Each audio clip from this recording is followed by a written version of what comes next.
Hey, good morning, everybody. How's it going today? Texas Redleg here.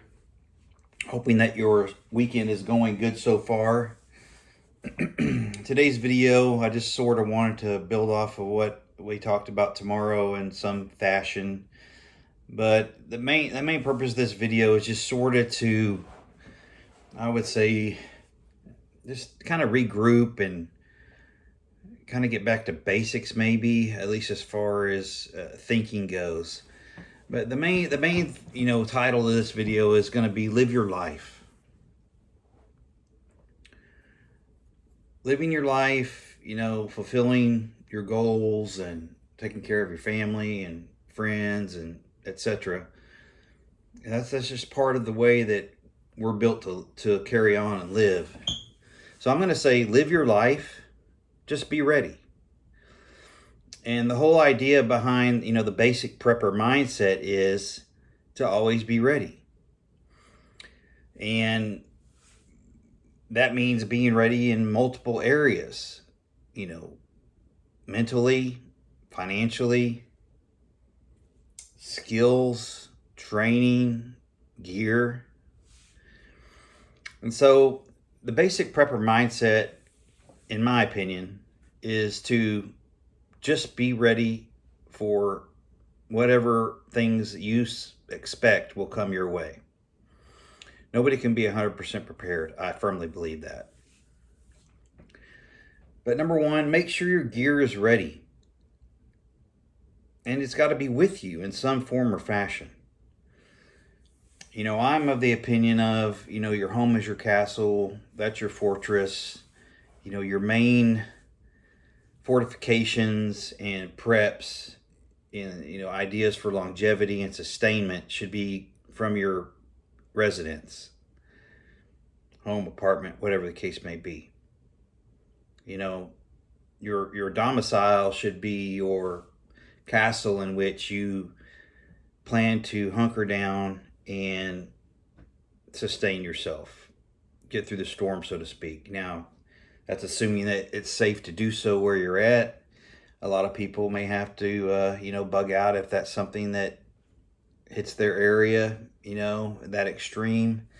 However, I would say that most people that bug out, if they don't have a really solid plan or place to go or have the right timing down, that's going to be a catastrophic decision for most people, in my opinion. But have your gear ready and have it with you 100%. So we all, should have our home kits and our basic layout of preps and gear, etc. at home. So I've talked about it before that it's important that you have a condensed version of that with you all the time, like your go bag or your EDC. So, the things that you keep at home in a larger scale, have a condensed version of that with you, when you're mobile, i.e., going to work, going to the store, going to a soccer game, whatever the case may be. And with your gear, it's important that you understand that to have layers and backups. It's always good to have, extra freedom seeds. It's always good to have extra, fire capability. It's always good to have extra chargers, extra cash, all kinds of things that it's just good, sound thought to have these backups in place because Murphy's Law, if it can go wrong, it will. With regard to having layers and backups, sometimes these hard to get items. It could be anything, It could be medication, things that are hard for you to get, especially when times are tough. Get extra and get them now.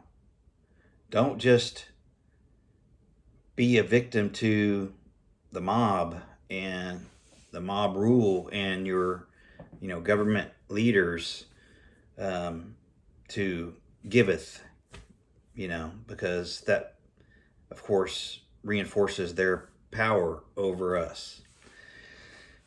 So have layers, and backups. And that backups is, backup gear, backup medicine, backup food, backup water, backup freedom seeds, backup plans, backup routes.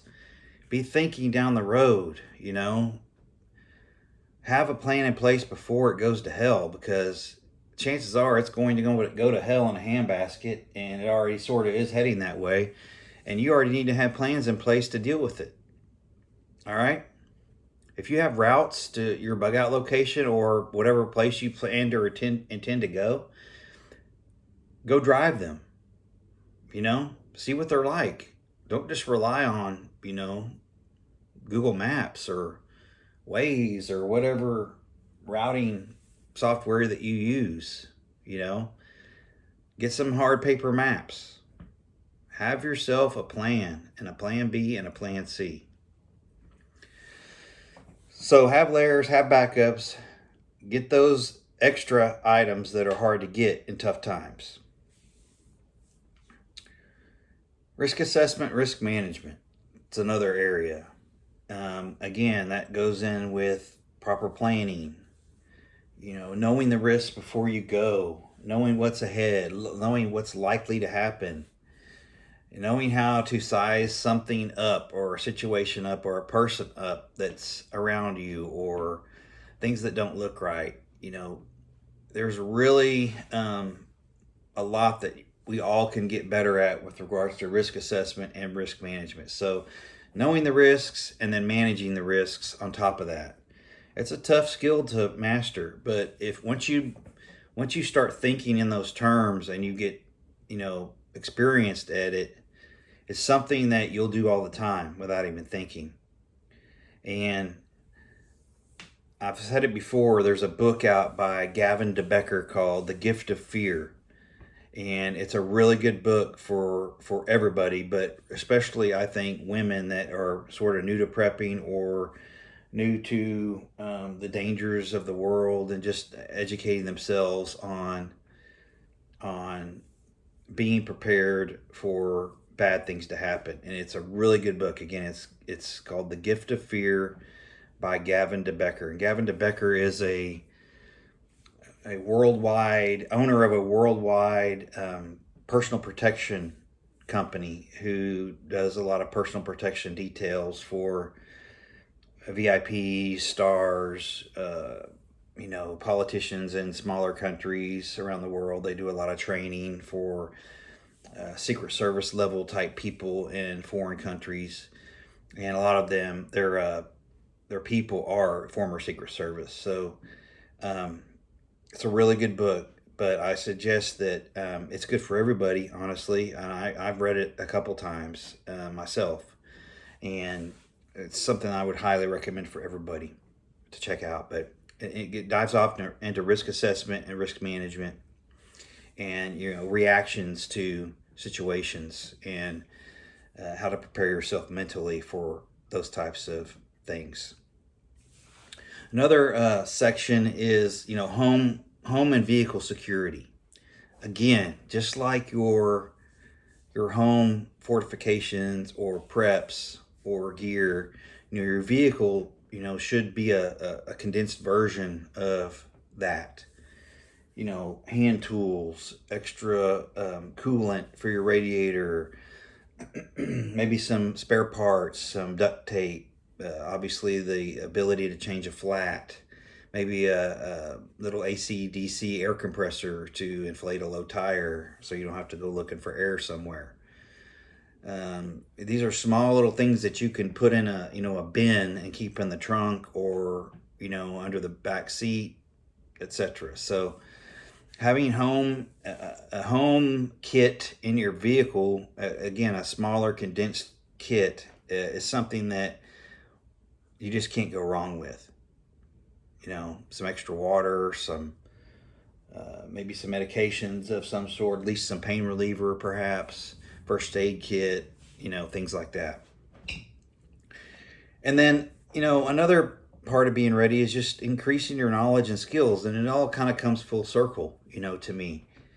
And we can all learn from each other. And that's the point of what I'm trying to do. I try to lend people what I think, and then I've obviously try to pick up things from other people.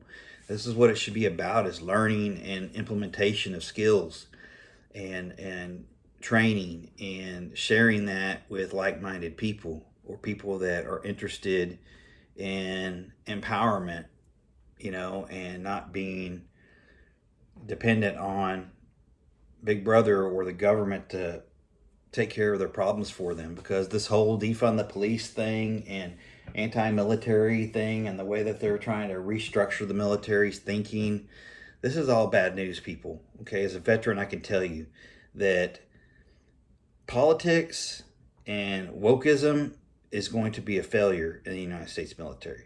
It should not even be even thought about.